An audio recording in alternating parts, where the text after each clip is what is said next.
will they take the bandages off? How long, nurse? Until they decide whether or not they can fix your face. Oh, I guess it's pretty bad, isn't it? I've seen worse. Well, yes, but it's pretty bad, isn't it?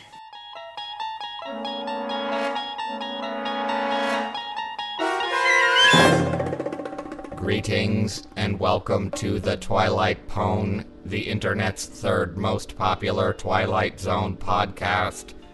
My name is Robbie the Robot, and I am joined by my co-host, a bottle of peach schnapps. Ha ha ha, just a little joke. But before we get started, hold on a second.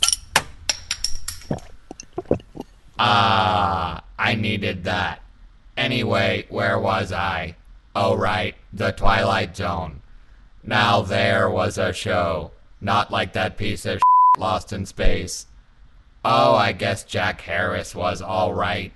He always had room for one more, honey, if you catch my drift.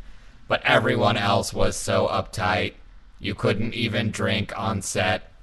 Now Rod was cool, though. One time he and I went out after we wrapped on Whipple, or was it Uncle Simon? Anyway, Ted DeCorsia was there, and we started the night like we always did at the Hustler Club. Then we hopped into a cab and... Oh, hey guys. Robbie, how'd you get in here? This place is a mess. I was going to clean up. Robbie, get help. I can quit anytime I want to. Robbie, I'm sorry. I don't think this is working anymore. What? We need someone we can trust behind the mixing boards. What are you saying? We're letting you go, Robbie. You're firing me? Somebody ought to held you two down and put a bit in your head. Oh, right, the DeCorsia thing. And poured in some reminders that men have to eat. You're not a man, Robbie. And work. And you can't pack 'em in cosmoline like syrupy tents. Surplus tanks, Or Robbie. put 'em out to pasture like old bulls. Robbie, we need to get going with the show. I'm a man, Mr. Freddle. Ya hear me? I'm a man. Jesus, I forgot how long this speech And is. that let him makes get it out me of his better system. than that hunk of metal. Ya hear me? Better. It's okay, Robbie. It's gonna be okay. Hey, Robbie, what would you say to a nice cup of hot chocolate? Well, I'd say... Robbie, no! The window! Don't do it! Robbie, no! Oh my god, he jumped through the window. Yeah, I'm standing right here. I saw. You don't have to say it out loud. Oh, right. Do you think he's okay? Yeah, it looks like he landed in the dumpster. Oh, he found some Manischewitz in there. Say, do you want to get started? Oh, yeah, right. Let's do the show. But not just any show.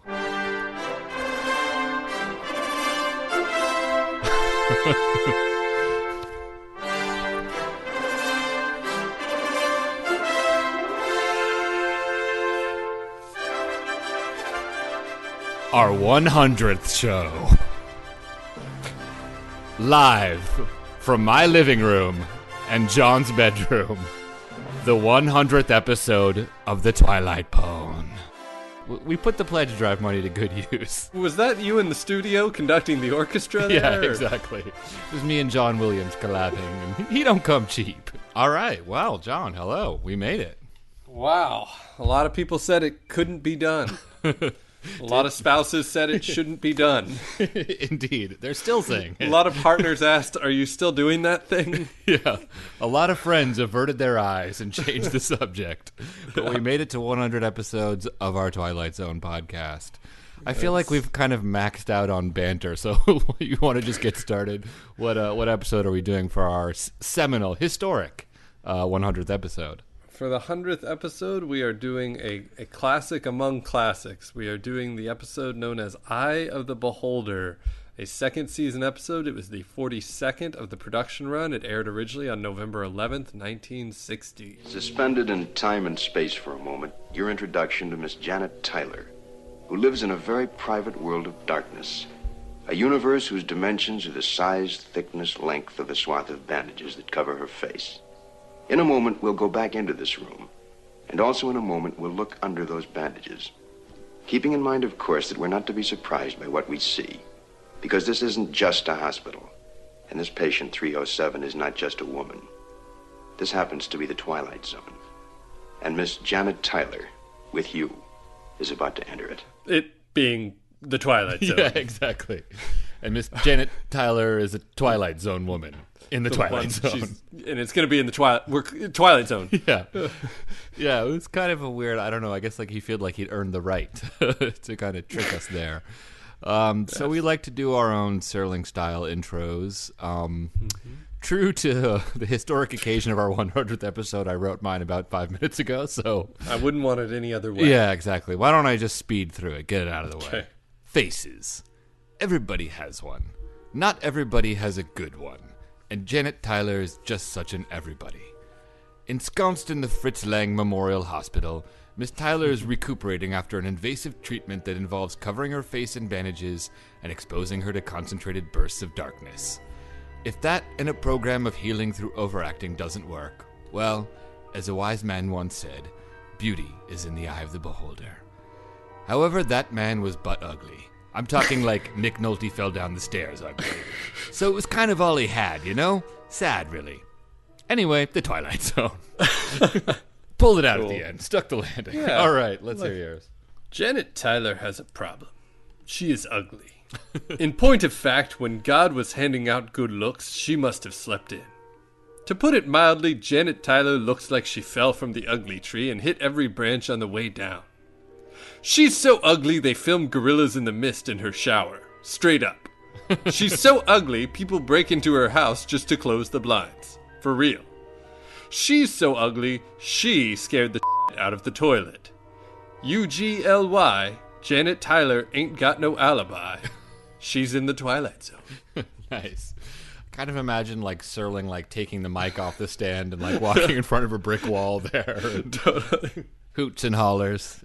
Yeah, good stuff. Anyway, so this is the second season episode. This is normally where I make my spoiler warning, but I wonder if there's like a red-blooded American millennial and younger or older who doesn't kind of know what this episode is all about. Are the cliches of the Twilight Zone and the classic twist, are those something that the millennial generation is aware of? Is it still enough in the zeitgeist that... What are you talking about, John? We're just a bunch of happening millennials. Text you later, bro. I nearly made a Twitter reference, but I know that's already dated. I don't know. No, totally. If you're one of those new Coke drinking youngsters who doesn't know what this is all about, or you've been living in a cave where they don't show the Twilight Zone, check it out beforehand because we are going to spoil it. It's on Netflix, Hulu, YouTube, etc., etc. So the scene opens in a hospital room, and a woman, our protagonist Janet Tyler, is lying in bed, and her face is completely bandaged. And she makes a chit-chat with a nurse while the nurse takes her temperature. Did you notice right off the bat that the woman's voice is mic'd kind of like as an overdub, so it sounds like she's a narrator almost? Yeah, totally. I mean, she's covered completely in bandages, and her voice is crystal clear. It's a little odd that they didn't try to... I know they didn't want it to be like... What would it sound like if we did the pod... Yeah. Can you understand what I'm saying at all? No, what did you do? I said if we did the podcast like muffled in honor of Janet Tyler. Yeah. I mean, I know you don't want to go like Bane in Dark Knight Rises or something, but you know, they could have like added a little bit of something. Yeah, it's a little bit awkward. It makes it very aware, or I don't know, it makes a modern viewer very aware that it's all overdubbed. I don't know if anyone then would care. I think it also comes from like if you're watching it like on headphones, the little sound distinctions are much more clear. I don't know. So Janet Tyler wants to know when the bandages will come off, and we learn quickly that her there's something wrong with her face, obviously, because it's covered in bandages. She's got to catch a killer. Yeah, exactly. She's got to infiltrate his network to catch the killer. She will become the killer. The Twilight Zone off.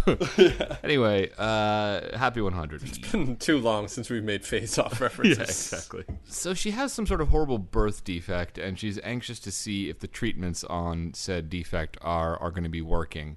And the nurse, kind of in classic nurse style, sort of placates her vaguely, gives her a couple shots of morphine, and heads off to smoke a cigarette. Next up, we get some chit-chat among the nursing staff who are enjoying a nice healthy smoke in between seeing their patients about how horrible the woman's defect is.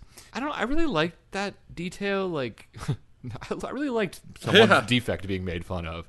Sure. It just gives it a sort of sense of reality, like how you hear like the nurse being like super compassionate to the patient, and then she's talking amongst her colleagues, and she's a little bit more like matter of fact and frank. You know what I mean? I'm only noticing now it's almost off-putting. You've got a really ugly character, and no one's being like Serling style mean. She says something like, "If I had her face, I'd shoot myself and jump in the grave." So maybe you missed that. But bedside manners. Just light chit chat. Exactly. I guess the fact that it wasn't alliterative was what caught my ear. It was just pure mean, not mean and fancy. Yeah. So next up, you see Rod's intro. Yeah, it was kind of cool. Yeah, he's like, it's cool. He's creeping on him like a Frankenstein monster or something. Like the shadow profile creeps through. You see him in silhouette, and then he steps out from behind the glass wall, and you see that it's Rod. I was kind of bummed that he wasn't like a fellow patient covered in bandages. That would have been kind of an awesome reveal. Would it have been cool if they'd done it where you can't see his face, or I mean. This is something I guess I really want to talk about in general discussion, how much they telegraph with not showing faces, but it could have been an interesting idea if you hadn't seen Rod's face when doing the intro as well. At this point in the episode, it's not totally clear what they're doing. I mean, obviously I've seen this before, but you haven't seen a character's face until you see Rod Serling's face. Right. And I think if they hadn't shown Rod's face, it just would have been so obvious. Yeah, alarm bells ringing. I think in a weird way it's cool that you see his face because it's kind of like a red herring almost. Yeah, at least it distracts you slightly from the fact that you haven't seen faces up until then. It gives you a little taste of the face.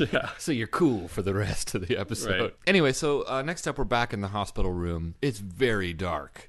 It's like, I don't know. It's just... Well, this was before they figured out fluorescent lighting, which saved hospitals tons of money. It's like a clinic for, like, healing people and Balinese shadow puppetry on the side. It is a world of darkness and light.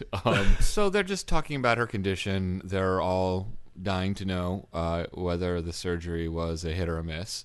There's some discussion of her past procedures, and apparently this isn't the first time she's been in the hospital. She's been there 11 times before. Well, this is the 11th. Right. She's been there. Yeah. Good point. And the doctor... Which in today's hospital visits... would be 88. Right. Exactly. She's well into like Michael Jackson territory in today's plastic surgery. Apparently there's some rule the doctor brings up that they're not allowed to do any more than 11 surgeries, which is sort of the first hint that we're in a society other than present day America, I think.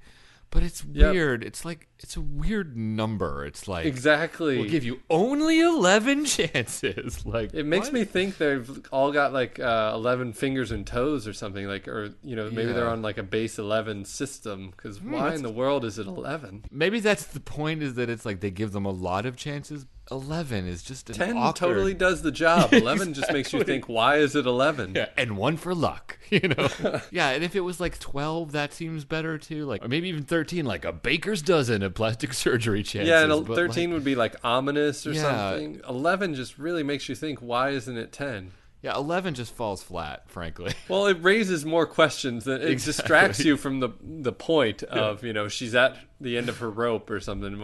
All I'm thinking about is why 11. Yeah, exactly. It'd be funny if the doctor... It's the unanswered question of this episode. Yeah, the Seinfeld of this society really goes into why 11 surgeries? Couldn't we give him 12? Hey, 100 episodes in, and that's my best Seinfeld, folks. All right, so Janet Tyler is obviously stressed out about that, but she has a pre-bandage reveal request, which is... Doctor, may I walk outside? Please, may I just go and sit in the garden? Just for a little while, just to feel the air, just to smell the flowers, just to make believe I am normal. If I sit out there in the darkness, then the whole world is dark, and I'm more a part of it like that, not just one grotesque, ugly woman with a bandage on her face, with a special darkness all around. I want to belong.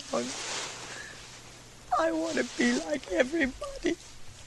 The laughs keep on coming on the 100th anniversary, 100th episode of the Twilight Pwn.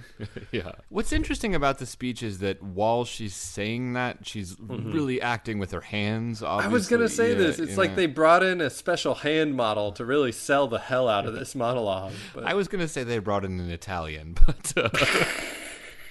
buongiorno to our Italiano listeners. It's a little goofy, but they're stuck between a rock and a hard place because... Right.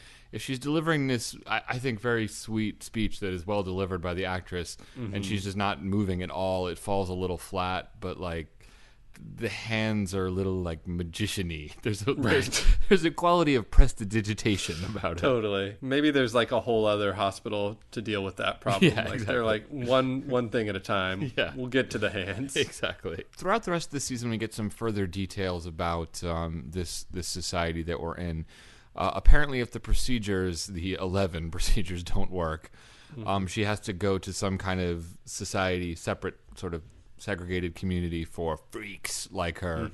And the entity that's going to send her there is the state, which we've heard from before in The Obsolete Man. Anyway, so Janet's none too pleased about that. Who are you people anyway? What is this state?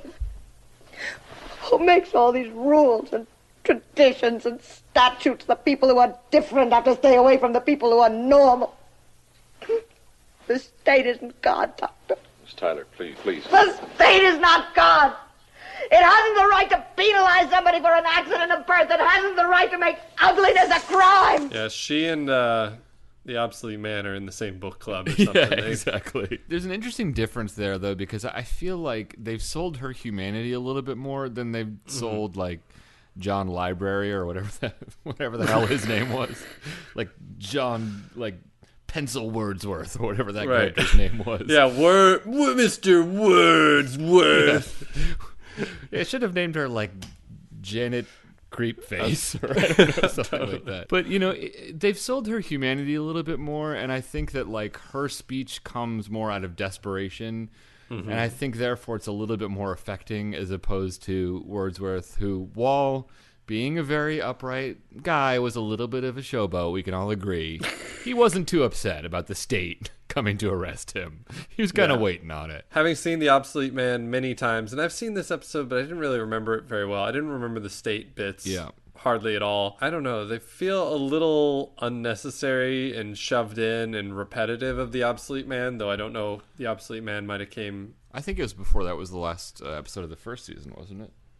No, The World of Difference was the last of the first. Yeah. So it was the last of the second, yeah. I can see what you're saying. I don't know if it hit me as hard because I just think it fits more naturally into The Obsolete Man. I think what kind of bugged me about it was... the fact that she seems almost confused about what the state is. I mean, not really, but it's like, if you grew up in state, if you grew up in East State, you would have accepted these rules and internalized. You went to State U. Yeah, exactly. You rooted for the staters. Yeah, I mean, you'd accept these things, and you might be upset about them, but you wouldn't question their existence in that way. So I don't know. I thought that was like a bit of an awkward. I don't think she's like genuinely confused about. Well, but she's like, who is this state? She wouldn't say that. I think she's saying it like. I don't think she's saying like, who are they? She's like. I think it's more like, who do they think they are? What? Then why doesn't she say that and draw like anarchy symbols on her bedpost? I mean, that's the natural response here. Anyway, Janet starts going nuts, but she gets sedated. In the next scene, we get a little doctor time, little ER scene where the doctor is chit-chatting with the nurse. I think this is exactly the kind of thing to compare to The Obsolete Man that's missing from The Obsolete Man, where you sort of see someone who's maybe a little bit more on the side of the state, but you see them as a real person who has real concerns. The doctor's worried about Janet, and he hopes the procedure can go well, and he has some minor questions about the whole, send the freaks system to the ghetto, policy. Yeah, I do agree that they maybe construct the world a little bit more fully, and having someone who is somewhat sympathetic to the protagonist is not a bad idea. Yeah.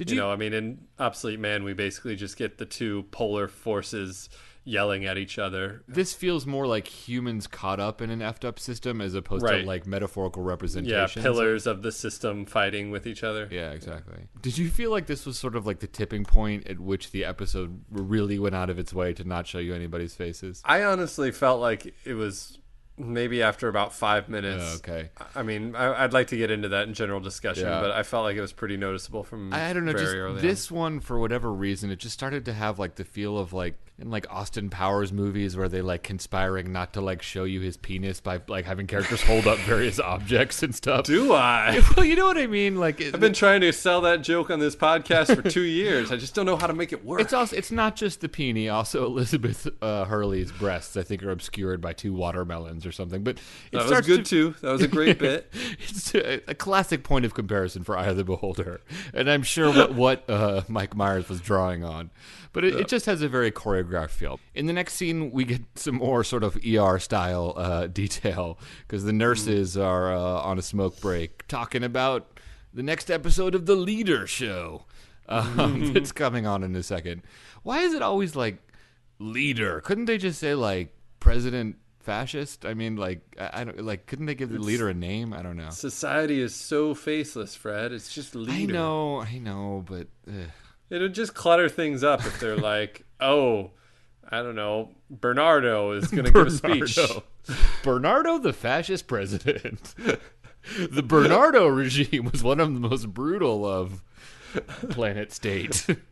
Yeah, Anyway, there's going to be a broadcast by Bernardo. They pull a little bit of rope-a-dope because they show you the leader's face, but he's far enough away from the camera that it's kind of shadowy. And you can't see what it is unless you're watching on a computer at work, in which case you totally can see what it is. Yeah, unless you're watching it, in the modern day on Blu-ray. Yeah. You can adjust brightness. Well, you're not watching it on your old Victrola. Yeah, exactly. You can pretty much see what he is, but in the time you wouldn't. He's far enough away. Yeah. But I think what's cool is that they made you feel as though you have seen If a you face. were watching it on your old 9-inch, 400-pound television that was like exactly. plastered to the floor, you wouldn't be able to tell. Yeah, exactly. The leader, surprise, surprise, is on a giant podium, but you can tell he's the supreme leader because it's made out of stone. Hashtag baller. Because the obsolete man's podium was mere wood. Remember how it was tall, John? It was very tall. I remember how tall it was. Okay. This one maybe wasn't quite as tall. Oh, it was tall, it was buddy. more solid. Hold on, buddy. You couldn't It's even. kind of like the 3 pigs thing here, What do you mean? There's not. Well, height versus material. No, but you can't even see the base of it. So for all we know, the camera's like 50 feet up in the air. That's true, but the camera does add 10 feet. So true. To every podium.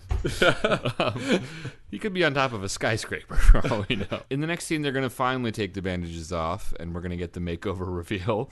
Yeah, but they just keep cutting to commercial. They just keep teasing us. Exactly. On those shows, like Heidi Klum is always like, and now, when we announce who will be America's Next, they really stretch it out, and this episode kind of has that feel to it. So there's a very what I think is a well-directed sequence of them slowly taking the bandages off. We're still sort of choreographed not to show people's faces, and they're doing it slowly. The excuse is that they don't want to expose her eyes, which are sensitive to the harsh light of the completely dark hospital room. But it's cool because that's a valid medical reason to sort of draw out the suspense of the reveal. Yeah. I mean, you could also have her close her eyes, but sure. It's a sophisticated medical procedure to increase dramatic tension. You've dragged this out for like about 12 minutes longer than you needed to anyway. What's another couple minutes? Go for it. Have fun. Yeah, and lo and behold, there's one more speech after the bandages kind of get down to the last speech, where this is the 11th speech. It's his last speech. And the doctor is sort of explaining now, one of you is going to be America's next top freak in the ghetto. But they finally quit the teasing and rip off the bandages. And as the doctor announces that there's no change, we see the reveal. And it's a beautiful dame. Potentially stacked. And if that wasn't enough of a shocking surprise, they turn on the lights for some reason now. I don't know why. And we see all the doctors are not normal people like you and I, normal beautiful people like you and I. Yeah, hotties. Exactly, but weird pig raccoon looking monsters. So that's a twist right there. Ring-a-ding. Just got to get them all in for the 100th. Exactly. Tell me that don't shock you. You never saw that one coming. Now, that's a twisty twist, isn't it? Yeah. How would you describe them? Pig. People always say pig people, Yeah. and I mean the nose is piggish. Yeah. I don't know. There's a skull aspect to them. They're not. Yeah. They're reminiscent of the masks in the masks. Yeah. but with a pig accent. See, I went for pig raccoon because they have like sort of like dark circles around their eyes. Yeah, but those just might be, people in the medical profession True. are definitely Very overworked, true. Fred. It's a problem, and Yeah. this episode is trying to make that comment. It's a leitmotif. The guy from the AV Club said that they were pig fish people, but fish, Well, I don't I think see it's no because fish. there's like the folds of the cheeks, so he's Yeah. maybe thinking like scales, but it's not, or like gills, but not really. Yeah. It is cool though. I think it's a good makeup effect. I mean, Sure. imagine if they peeled off the masks and it was like the monster from Nightmare 20,000 Feet. Sort of more of like a cute take on horror. They're kind of disturbing. I don't know. They're like close. They're not bad. I think they're good, man. They're pretty hot. They're like close enough to human. I see where they're coming from. I mean, I know that with a modern sensibility, like I don't know, there's something about No, they're them well done. that's sinister and cool because they're kind of snarling too. Like the mouths are in a permanent frown face. So I don't know. So anyway, Janet makes a break for it. She starts tearing down the hallways of this hospital.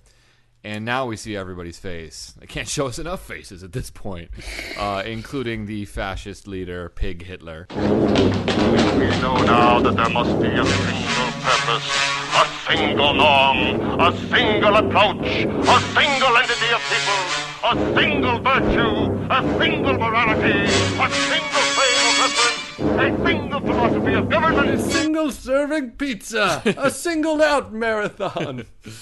A single Twilight Zone podcast. We must cut off all that is different like a cancerous growth. It is essential in this society that we not only have a norm, but that we conform to that norm. We can't just have a noid. We must avoid the noid. Yeah. It's a cool sequence, though. Okay, so she's tearing down this hallway, and she's terrified of all these people she sees. And, of course, as the audience, you're like, oh, my God, these are all monstrous-looking people chasing a beautiful dame. But from her perspective, she just doesn't want to get caught. She doesn't want to get sent to the ghetto. So it kind of plays like a neat trick of, her being terrified for a valid reason from her perspective and us being startled from a valid reason from our perspective. Janet makes her way conveniently to a room where the representative of this sort of society for hot freaks like her is going to pick her up and take her to the hot freak village. Obviously, it's a short episode. They don't have time to have her get caught and then drag her down there. But even the doctor is like, you've wandered conveniently enough into exactly the room where you're supposed to be. When you see the pig people, the episode's over. They've got to hurry. Yeah, exactly. The fellow freak is, of course, a hunk. And the hunk tells the hottie to pack up her stuff. It's time to go to Freak Town, Population U. I don't know. She does a good job of pretending to be horrified by him at the beginning, but you kind of get the feeling. But it's tough. Yeah, that's where she earned her paycheck. Once all the pig people leave the room, you kind of get the feeling they're going to be like, finally. It's nice to be with someone hot. But the hunk gets in a little... he gets the money shot. Exactly. It's an old saying. A very, very old saying. Beauty is in the eye of the beholder. When we leave here, when we go to the village, try to think of that, Miss Tyler. Say it over and over to yourself. Beauty is in the eye of the beholder. You take your face off. How amazing would it have been if he's like, Miss Tyler, there's a very, very old saying. A man will walk straight into hell, but the devil can't fool a dog. We should make a supercut out of that. Totally. I did kind of like that, though, because he says it's like a very old saying, which makes you think, oh, maybe this is like Earth in the future, and somehow people have evolved into pigs. I mean, if you walk it all the way through, it doesn't really make sense, but it's kind of nice. I don't know. I like that. And that's the episode. Rod, hit us. Now the questions that come to mind. Where is this place and when is it? What kind of world where ugliness is the norm and beauty the deviation from that norm? You want an answer? The answer is it doesn't make any difference. Because the old saying happens to be true. Beauty is in the eye of the beholder. In this year or 100 years hence. On this planet or wherever there is human life, perhaps out amongst the stars. Beauty is in the eye of the beholder. Lesson to be learned in the Twilight Zone. It kind of had like a bit of like a reading guide feel to it. He's like, the questions raised by this episode are as follows. This episode reminds me of this quote from I had something from before. Beauty is in the eye of the beholder. What do you make of that in relation to this? Wait, what? Mm-hmm. Is this a joke or? It's one of the good ones. It's one of those jokes you come to expect after 100 episodes. Wait, but I don't understand what the joke is. In the last 5 minutes of the episode, for some reason, not only are we suddenly seeing faces, but every line of dialogue includes the words "Eye of the Beholder." Yeah, fair enough. Eye of the Behold, Twilight Zone. Right. Yeah, I hear you. So yeah, that's a wrap on that one. The point that the episode makes is obvious, but I think what's kind of interesting about it is that this episode is certainly one of the most popular Twilight Zone episodes, if not the most popular. And the lesson that people seem to take away from it, generally speaking, at least based on like a rough estimation, Don't trust pig people. Mm-hmm. Exactly. Is beware of pig people wearing surgical masks. Is that HMOs are bad news. Right. It's pretty much all about Obamacare. But the message that most people take away is just about ugliness and beauty. Whereas clearly Rod got into the episode, I think, mostly with kind of like fascism in mind. And once again, beauty and ugliness is kind of like a side, it's like not the most important part of the episode. Oh, I mean, it's a big part of it, but do you know what I mean? See, I think it's the opposite. I think he had this killer hook twist idea, and he kind of shoved some of his fascism in there because he couldn't sustain the idea on its own for more than like 5, maybe 10 minutes. So he kind of had to build out the world, and then he wandered down the path of fascism. I think they just had to pad it out. I don't think it's bad padding.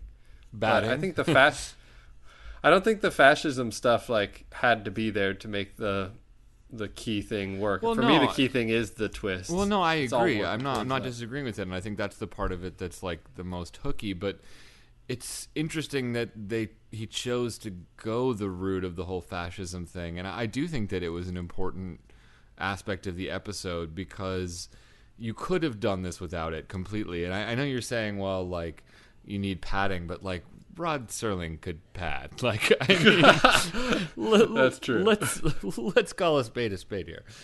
He could have written just much longer speeches about like, I'm in a world of darkness.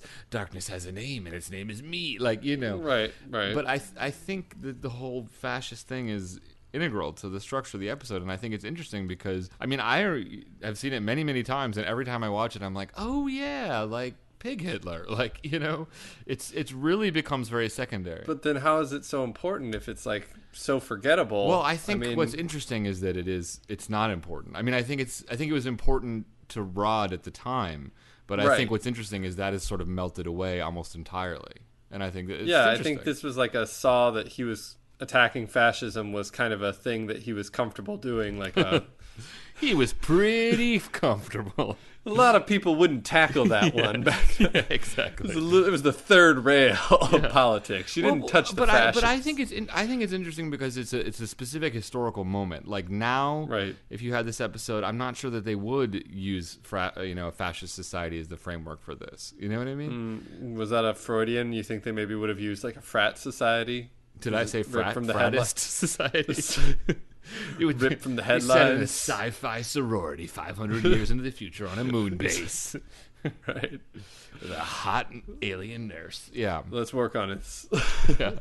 Once the bandages are off, I mean, if they're going to shove her off in the world of all hotties or not, I mean, it's kind of secondary. Is it even like a tiny sub twist that when we get to see the guy version and it's like, oh yeah, all of them are going to be like this hottie oasis? Or it'd be kind of awesome if like he was just disfigured in a totally different way that was like horrendous or something like that.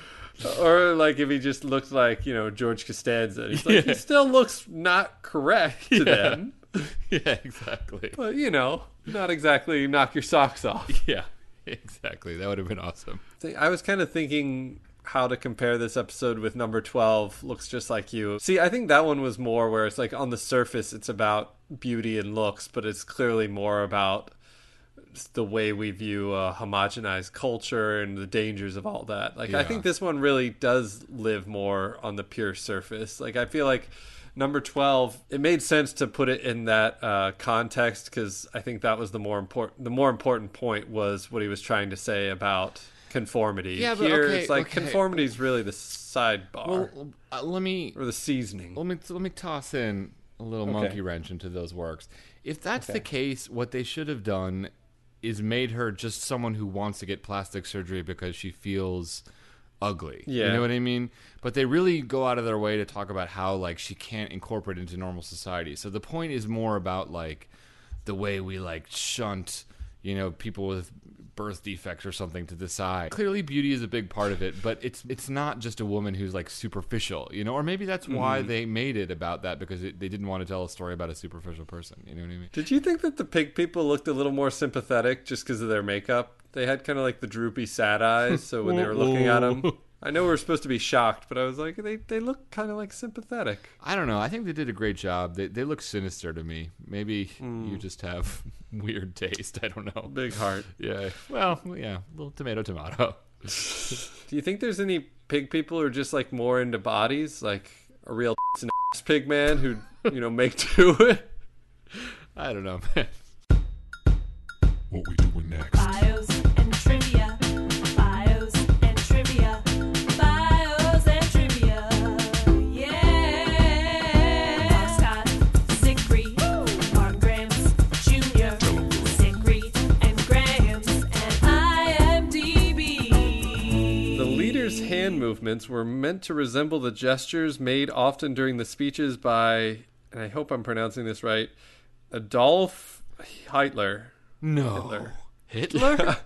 I don't know. Yeah. IMDb coming through in the clutch again. I feel like that's just such a, I don't know, like, this is a very specific pwn, but, like, so often, not just in the Twilight Zone, but, like, in any society about a fascist dictator, the person kind of imitates Hitler. And you get the feeling that the actor and the directors are kind of like, yeah, if you watch closely, you'll see that I modeled my hand motions after it. Like, yeah, we get it, okay? Everybody knows. Originally a, quote, "the" preceded the title until television producer Stuart Reynolds threatened to sue Rod Serling for the use of the name because at the time he was selling an educational film with the same name to public schools. Yeah. Reruns following the initial broadcast featured the title screen, "The Private World of Darkness." Yeah, exactly. And you can still see prints of it that have that title. The title is from the 1878 novel Molly Bawn by Margaret Wolfe Hungerford. Beauty is in the eye of the beholder. I'm actually kind of shocked by that. I just kind of assume whenever there's a quote that is familiar, it's from Shakespeare. Yeah. The director had planned to have Maxine Stewart, who spoke all the lines of the main title character when her head is entirely covered by bandages, dub in the single line spoken by Tyler when she's revealed, portrayed by another actress. However, the other actress, had been listening to Tyler's voice as she recorded her part and was able to imitate her so successfully that she was allowed to speak the line on camera herself. Yeah, I'm sure I got her SAG card for that. I didn't notice that, and I mean, I think it would have been awkward to have her. You know, I'm glad they went that role. It was remade in the 2002-03 Twilight Zone reboot. Yeah, didn't watch that. Yeah, don't know. It's bad. It's like they don't do anything different with it. I mean, I don't know what they could do. Anything? They basically just remade it. Yeah, I think they redid the whole. They used the original shooting script, right? Pretty much. I mean, kind of like a Psycho. Yeah, and it just looks really like cheap and 90s-y. Like they probably filmed it like in the same mall that they filmed the remake of After Hours. So it's like Saved by the Bell level production quality. Just doesn't really do the script any favors. This episode's obviously been kind of parodied and referenced in a lot of popular entertainment. The one that I'm thinking of, are you familiar with the Saturday Night Live sketch that did this with Pamela Anderson and the reveal and all the pig? There's like one pig person who's just like, who cares? She's hot, guys. Yeah. Seriously, she's hot. Yeah, if I recall correctly, it's like all the male doctors are and the nurses are like, but we're all pig people, and that's what we're attracted to. Yeah. So I have a different Twilight Zone trivia book, The Twilight Zone, Unlocking the Door to a Television Classic by Martin Grams Jr. He goes into details about how they did everything. It's like 4 or 5 pages long. But Maxine Stewart, the woman who portrayed the woman in bandages, says that she dubbed the dialogue after the fact. So she was kind of acting and probably talking, but they replaced that. So that was how they did that. Apparently, they used a pack of Templeton cigarettes because that was an unknown European brand, so American audiences wouldn't recognize it as a regular pack of cigarettes. Originally, the episode was supposed to save a lot of money because it's kind of a bottle-ish show, but I think because it just took so long and was so complicated. Probably the lighting. Yeah, the lighting. It ended up going $3,000 over budget. That's interesting. Yeah, it's very cinematic, and I mean, it's to get those lighting effects takes a lot of time. Is your movie? Did you have a lot of sequences like that? When you're shooting like 15 pages a day, you don't really have time for the lighting stuff. Yeah. So. Well, we didn't really talk about that. I mean, how do you feel like they did? In terms of that aspect of it. It's done very well. The whole not revealing faces. It's done in a way that doesn't exactly draw your attention to it, and I love to be able to watch this episode without knowing the twist, which is pretty much, I guess, impossible unless you grab like a 6-year-old, maybe. But knowing the twist, it feels really telegraphed. But I feel like it is done in a pretty subtle way, and so I wonder, like, if you wouldn't notice it until the reveal. You'd have to notice it before the reveal, but maybe you'd start thinking like, oh, well, they're trying to say something else. Like, exactly. Maybe they're trying to tell us that faces aren't important or something. Yeah, I mean, I think it's just so hard to come to this episode clean, as it were. Yeah. And I think that, like, you definitely would notice it, but maybe, as you said, you draw like more of like a philosophical point out of it as opposed to like a trick. And I think that, like, it is a gimmick, but like it's a gimmick that in my mind works and is done as elegantly as they could have done. Mark Scott Zickery's Twilight Zone companion has actually fairly extensive dialogue from the director Douglas Hayes, and he talks about how extremely difficult it took because you had to choreograph all this movement and make sure that people were always in the right shadow in the right time. So that's why it went late and over. Graham's also talked to Doug Hayes, or like we're kind of one-upping here. Well, my Twilight Zone author also talked to Douglas Hayes, and apparently it's kind of interesting. Serling, when he conceived the script, didn't think of this, but Douglas Hayes specifically went after actors with like very soothing, beautiful sounding voices for the pig people. Right. And then went after someone who he referred to as having an ugly-sounding voice for the woman in bandages. I don't know if he really achieved that on the woman. It's like hard to know what, like, unless she's like a little scratchy. I don't know. Like, it's hard to do that subtly, but he certainly got the doctors being very soothing sounding. I thought that was kind of cool. According to Hayes, talking about the woman, the actress who was under the bandages, God, she gave a fantastic performance, says Douglas Hayes. I figured this was strictly a vocal performance, but she also did great gestures. Her hands were terribly expressive. I later used her in other things, but this was the first time I'd ever worked with her. Terribly expressive. Emphasis on the first word there. Yep. There's a huge amount of detail in the Martin Graham's book. I do urge any deep Twilight Zone nerds to check it out because it is actually pretty interesting. But just to sum up, Serling was very proud of the episode, and I do think that, like, looking at it from our 2015 jaded, cool millennial tab drinking perspective, it's a little bit obvious and ham-fisted, or at least blunt. But I think that, like, at the time, such a dramatic reveal, and the cinematic way it was portrayed was pretty meaningful and pretty surprising. And I think that Rod was definitely proud of it. It was one he was kind of hard on the Twilight Zone in his later years, but this was one he kind of was always proud of, and I think he has a right to be. What about bios? Yeah. Donna Douglas played Janet Tyler when she was unmasked. She's probably best known as playing Ella Mae Clampett in the Beverly Hillbillies. She was also in the Twilight Zone episode Cavender is Coming. William D. Gordon played Dr. Bernardi. Oh, that's funny. I guess maybe that's why. Bernardo. I don't even know why I thought. Fascist doctor. He played George in Nervous Man in a $4 Room. Oh, he was? George. Yeah. Edson Stroll played Walter Smith. He was also in The Trade-Ins. Written by Serling, directed by Douglas Hayes. That brings us to the Inevitable. MST3K. So we like to find connections between Mystery Science Theater 3000 and the Twilight Zone, and we ain't going out like no punk on our 100th episode. What do we got, John? Well, longtime listeners will remember that Lil Dougie Hayes had a passion project by the name of Kitten with a Whip. Yeah. And he recruited every person he ever met on the Twilight Zone to help him out. So Maxine Stewart, who had those terribly expressive hands under the bandages, got recruited to play a character in the 6th season episode Kitten with a Whip. You know, it's funny. If you Google Maxine Stewart, you'll find pictures of the Douglas woman. People just because people just associate her with the role.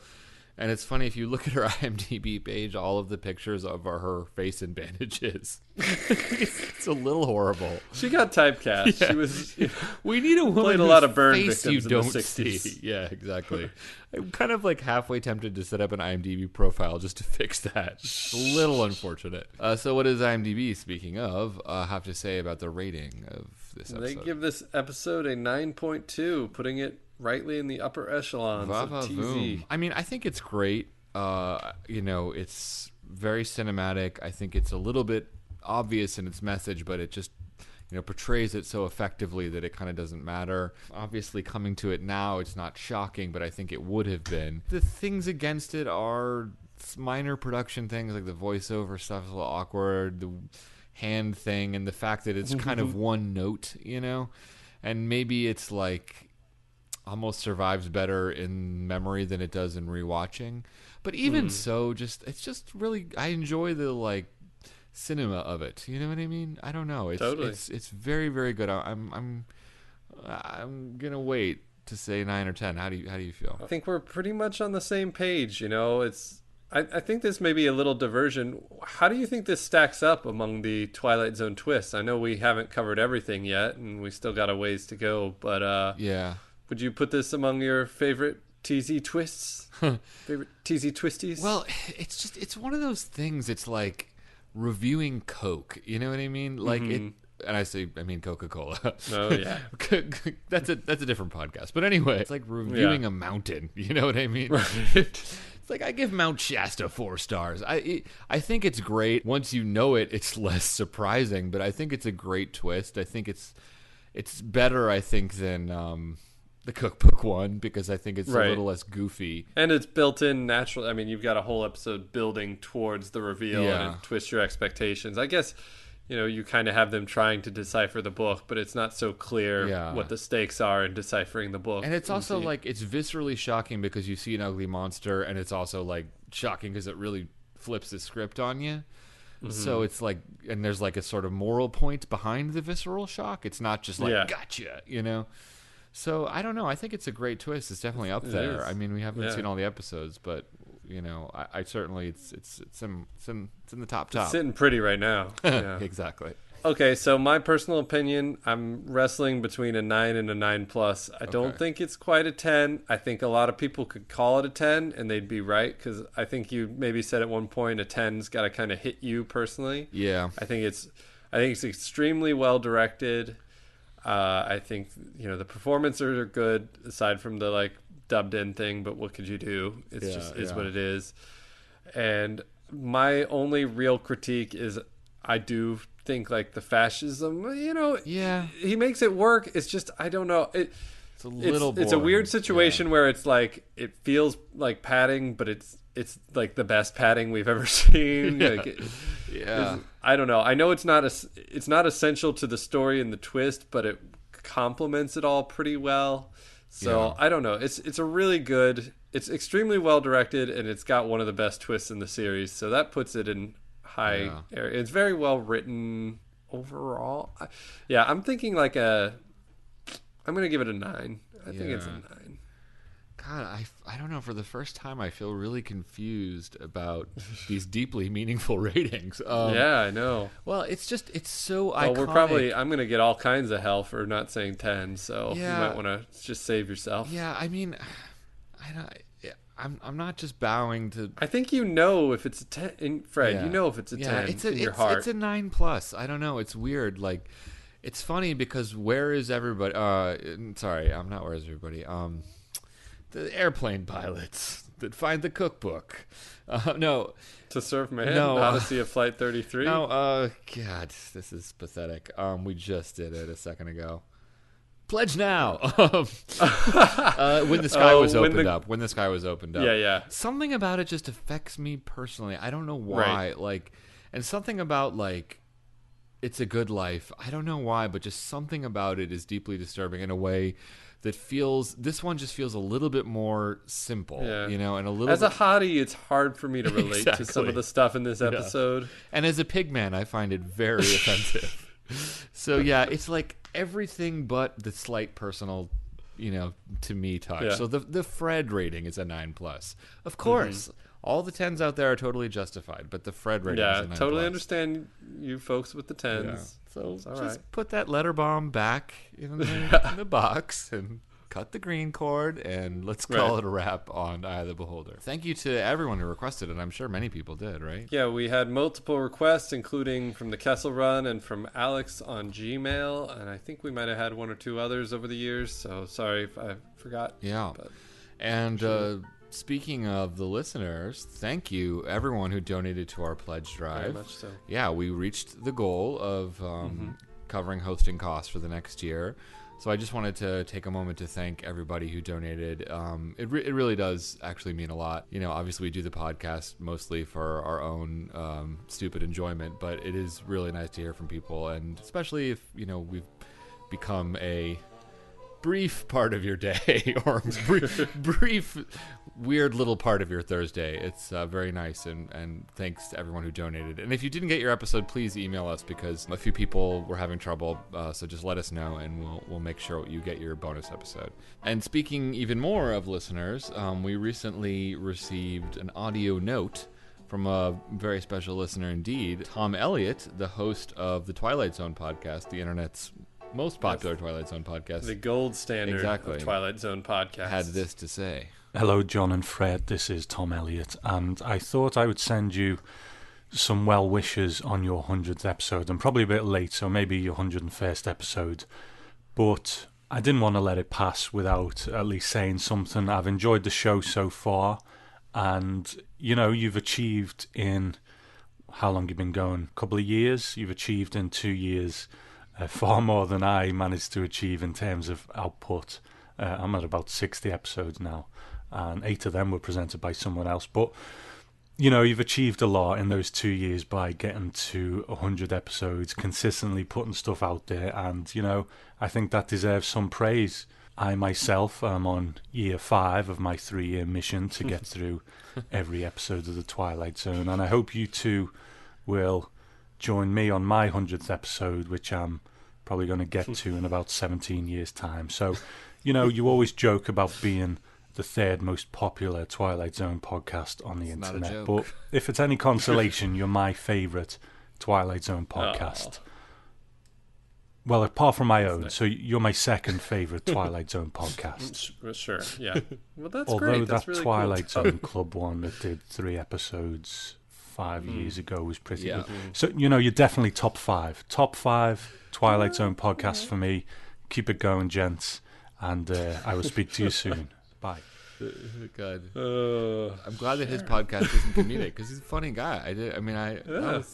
If he tried to make jokes, he'd knock us even further down. And I'm glad he didn't mention those who must not be exactly. named. So, yeah. We reached out to them for another 100th episode shout out, and we just got a stink bomb in the mail. Very clever, guys.